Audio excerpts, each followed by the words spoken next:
जय श्री कृष्णा। राधे राधे। आज मैं आपको सुनाऊंगी धरती माता की कहानी। धरती माता का व्रत और पूजन करते समय धरती माता की कहानी अवश्य सुननी चाहिए। जो भी व्यक्ति सच्चे मन से धरती माता की पूजा करता है उसके पाप कर्म नष्ट होते हैं और धरती माता की कहानी सुनने से व्यक्ति की सभी मनोकामनाएं पूर्ण होती है। तो शुरू करते हैं धरती माता की कहानी। बोलो धरती माता की जय हो। प्राचीन समय की बात है। एक गांव में एक माँ और उसका बेटा और बेटी रहा करते थे।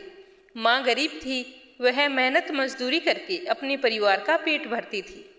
धीरे धीरे समय गुजरता गया, बच्चे भी बड़े होने लगे, बेटी शादी योग्य हो गई। तब माँ बूढ़ी हो चली थी और बीमार भी रहती थी। तो उसने एक दिन अपने बेटे से बुलाकर कहा कि बेटा, तेरी बहन शादी योग्य हो गई है, इसीलिए तेरे जैसा घर और वर देखकर उसकी शादी कर देना। तो बेटे ने कहा, ठीक है माँ, आप चिंता मत करो, जैसा आपने कहा है मैं वैसा ही करूँगा। कुछ दिनों बाद उसकी माँ की मृत्यु हो गई। तो दोनों भाई बहन बहुत ही दुखी हुए। माँ का 12वां 13वां होने के बाद 6 महीने बीत गए थे। तो उसके भाई को माँ का कहा हुआ वचन याद आया। वह अपनी बहन के लिए रिश्ता ढूंढने लगा। उसका भाई गांव गांव घूमा, लेकिन अपनी बहन के लिए कोई योग्य पति उसे नहीं मिला। वह तो घूम घूम कर थक चुका था, क्योंकि उसे अपने जैसा मिलता नहीं था और इसीलिए वह अपनी बहन की शादी करने के लिए तैयार नहीं होता। तो वो सोचने लगा कि मैं मेरे जैसा मेरी बहन के लिए लड़का कहाँ से ढूंढ कर लाऊं। मेरे जैसा तो कोई दुनिया में है ही नहीं। तो इसीलिए मैं ऐसा करता हूँ कि इससे शादी मैं ही कर लेता हूँ। तो ऐसा सोचकर वह चुनरी और शादी का सारा सामान ले आया।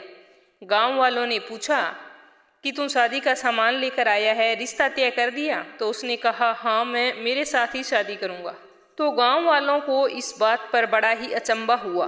उन्होंने कहा कि यह तेरी बात सही नहीं है, पर उसने कुछ भी नहीं कहा। वह सामान लेकर घर आ गया।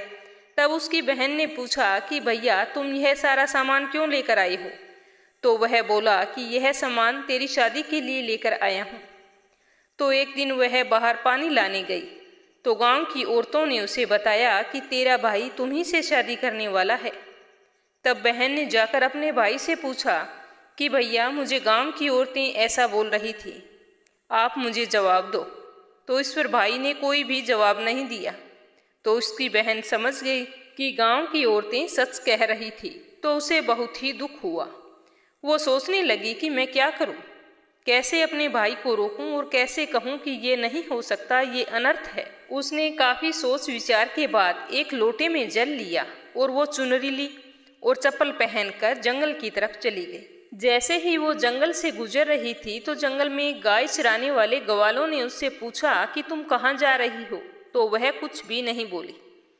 वह वन में जाकर बड़ी ही करुण हृदय से माता को पुकारने लगी और बोली कि हे धरती माँ, अब तुम ही मेरी लाज रखना, वरना अनर्थ हो जाएगा। और वो जोर जोर से रोने लगी और कहने लगी कि हे धरती माता, मैं क्या करूं? हे माँ, मुझे अपनी गोद में संभालो, नहीं तो अन्याय हो जाएगा। तो धरती माता उस लड़की की करुण पुकार सुनकर एकाएक फट गई। जैसे ही उस लड़की ने धरती को फटा हुआ देखा तो उसने एक तरफ लोटा, चुनरी और चप्पल रख दिए और वह धरती की आगोश में जाने लगी। उधर उसको घर पर ना पाकर उसका भाई बड़ा ही परेशान हुआ। काफी देर इंतजार करने के बाद उसे ढूंढने के लिए निकल पड़ा। तो वह ढूंढता ढूंढता जंगल में चला गया और वहां जाकर ग्वालों से पूछा कि मेरी बहन किधर गई है? तो ग्वालों ने बता दिया कि तेरी बहन उस तरफ गई है। तो उसका भाई बहन बहन पुकारता हुआ उसी तरफ दौड़ता रहा। तब उसने अचानक देखा कि उसकी बहन तो धरती में समा रही है। तो यह देखकर उसने अपनी बहन को बहुत ही जोर से पुकारा और उसकी तरफ दौड़ा, लेकिन तब तक उसकी बहन धरती में समा चुकी थी, लेकिन उसके थोड़े से बाल बाहर दिखाई दे रहे थे।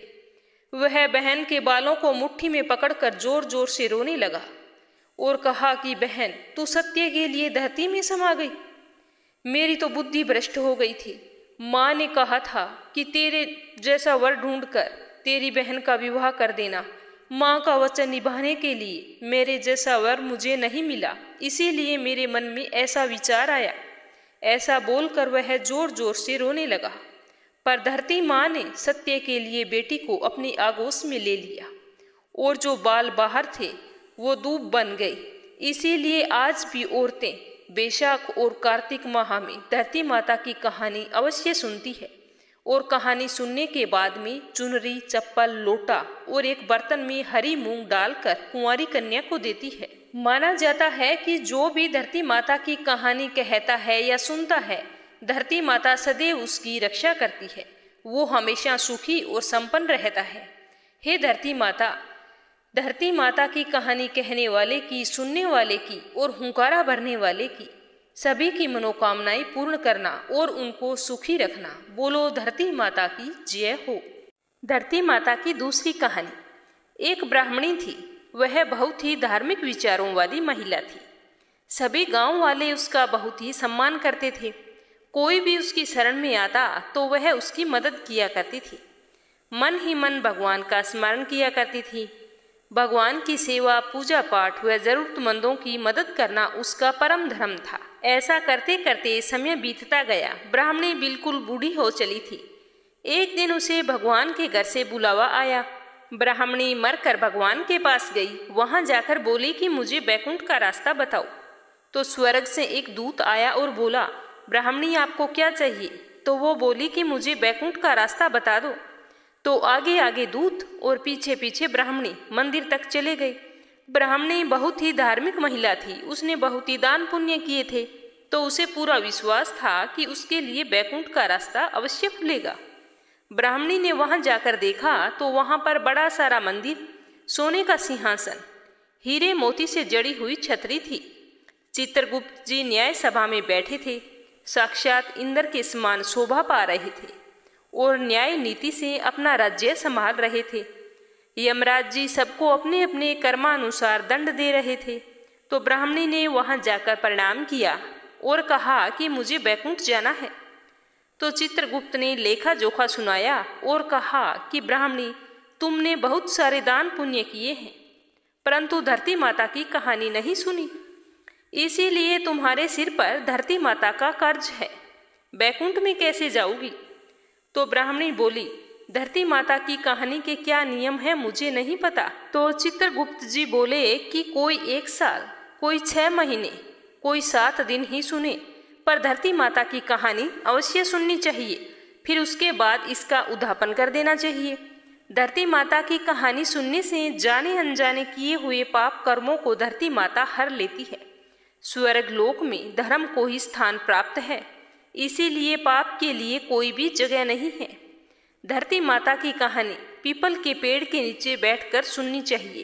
तो यह सुनकर ब्राह्मणी हाथ जोड़कर प्रार्थना करने लगी कि मुझे 7 दिन वापिस पृथ्वी लोक पर जाने दो, मैं कहानी सुनकर वापिस आऊंगी। तो चित्रगुप्त जी ने उसका लेखा जोखा किया और 7 दिन के लिए पृथ्वी पर भेज दिया। ब्राह्मणी फिर से जीवित हो गई। ब्राह्मणी ने अपने परिवार वालों से कहा कि मैं 7 दिन के लिए धरती माता की कहानी सुनने के लिए जीवित हुई हूँ। इस कथा को सुनने से बड़ा ही पुण्य मिलता है। तो उसने पीपल के पेड़ के नीचे बैठकर अपने परिवार के साथ 7 दिन तक धरती माता की कथा सुनी। 7 दिन पूरे होने पर वापिस धर्मराज जी का बुलावा आया और ब्राह्मणी को बैकुंठ में श्री हरि के चरणों में स्थान प्राप्त हुआ। जो कोई प्राणी धरती माता की कहानी सुनता है तो उसकी मृत्यु के समय उसके सारे पाप कर्म धरती माता हर लेती है और उस प्राणी को बैकुंठ में स्थान प्राप्त होता है। बोलो धरती माता की जय हो। अब दूसरी कथा सुनेंगे गणेश जी की। एक बार गणेश जी महाराज एक सेठ जी के खेत में से जा रहे थे, तो उन्होंने 12 दाने अनाज के तोड़ लिए। अचानक फिर गणेश जी के मन में आया कि मैंने तो सेठ जी के यहाँ चोरी कर ली, और वो पछतावा करने लगे और सोचने लगे कि मुझसे यह पाप हो गया, अब मैं क्या करूं। तो सोचते सोचते गणेश जी ने कहा कि चलो मैं सेठ जी के 12 साल नौकरी पर रह जाता हूँ, मेरे पाप कम हो जाएंगे। यह सोचकर गणेश जी एक बालक का रूप धारण करके सेठ जी के घर चले गए और कहने लगे कि मुझे कोई काम पर रख लो। तो सेठ जी को जरूरत थी और उन्होंने काम पर रख लिया। एक दिन सेठानी जी राख से हाथ धो रही थी, तो गणेश जी ने सेठानी जी का हाथ पकड़कर मिट्टी से धुला दिया। सेठानी सेठ जी के पास गई और बोली कि ऐसा क्या नौकर रखा है, नौकर होकर मेरा हाथ पकड़ लिया।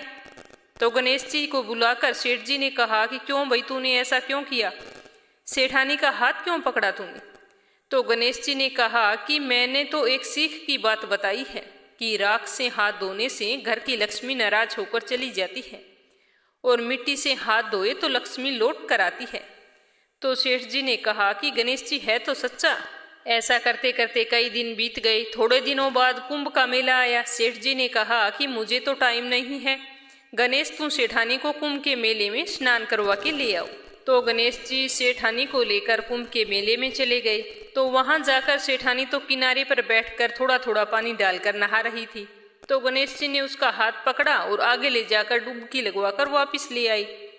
तो घर आकर सेठानी ने सेठ से कहा कि गणेश जी ने तो मेरी इज्जत नहीं रखी, इतने सारे लोग थे उनके बीच में मुझे घसीट कर पानी में आगे ले गया। तो सेठ जी ने फिर गणेश जी को बुलाया, भाई तूने ऐसा क्यों किया। तो गणेश जी ने कहा कि सेठानी जी तो गंदे पानी से किनारे पर बैठकर नहा रही थी, तो मैं तो आगे ले जाकर अच्छे पानी में डुबकी लगवा कर लाया हूँ, इससे अगले जन्म में बहुत बड़े राजा और राजपाट मिलेंगे।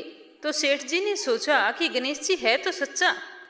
एक दिन सेठ जी के घर में पूजा पाठ हो रही थी, हवन हो रहा था। तो सेठ जी हवन पर बैठे थे और गणेश जी को कहा कि जाओ सेठानी को बुला कर लाओ। तो जैसे ही गणेश जी सेठानी को बुलाने अंदर गए तो सेठानी तो काली चुनरी ओढ़कर तैयार होकर गणेश जी के साथ चलने लगी।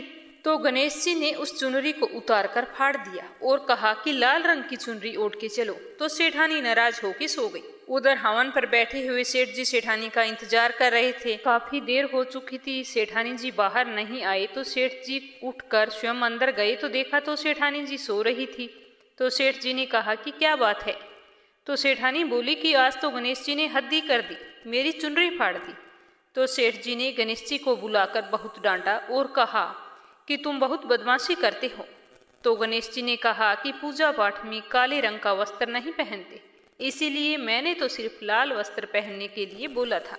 काला वस्त्र पहनने से कोई भी शुभ काम सफल नहीं होता। तो फिर सेठ जी ने सोचा कि गणेश जी है तो समझदार। ऐसा करते करते कई दिन बीत गए। एक दिन सेठ जी के घर में गणेश पूजा थी। तो पंडित जी ने कहा कि वो तो गणेश जी की मूर्ति लाना तो भूल ही गए, अब क्या करेंगे। तो गणेश जी बोला कि मेरे को ही मूर्ति बनाकर विराजमान कर लो, आपकी पूजा सफल हो जाएगी, आपके सारे काम सफल हो जाएंगे। तो यह सुनकर सेठ जी को बहुत ही गुस्सा आया और वो बोले कि अब तक तो तुम सेठानी से मजाक करते थे, वो तो ठीक था, लेकिन अब तुम मुझसे भी करने लग गए। तो गणेश जी बोले कि मैं मजाक नहीं कर रहा हूँ, मैं तो सच कह रहा हूँ। ऐसा कहते ही गणेश जी ने अपना असली रूप धारण कर लिया। तो सेठ और सेठानी तो देखते ही रह गए। फिर उन्होंने गणेश जी की पूजा शुरू की। पूजा खत्म होते ही गणेश जी तो वहां से अंतर्ध्यान हो गई। अब और सेठ और सेठानी को बहुत ही अफसोस हो रहा था कि इतने सालों से हमारे पास गणेश जी रह रहे थे और हमें पता ही नहीं चला, अनजाने में हमने उनसे कितना काम करवाया। ऐसा सोचते सोचते सेठ जी तो बहुत ही दुखी हो गया। तो गणेश जी ने रात को सपने में आकर सेठ जी से कहा कि सेठ जी, आपके खेत से मैंने 12 साल पहले 12 अनाज के दाने तोड़ लिए थे, उसी का कर्ज उतारने के लिए मैंने आपके घर 12 सालों तक नौकरी की थी। आपको अफसोस करने की कोई ज़रूरत नहीं है, आज से तुम्हारे घर में कोई भी चीज़ की कमी नहीं रहेगी। इस प्रकार से गणेश जी के आशीर्वाद से सेठ और सेठानी पुत्रवान और धनवान हो गए। हे गणेश भगवान, जैसी कृपा आपने सेठ और सेठानी पर की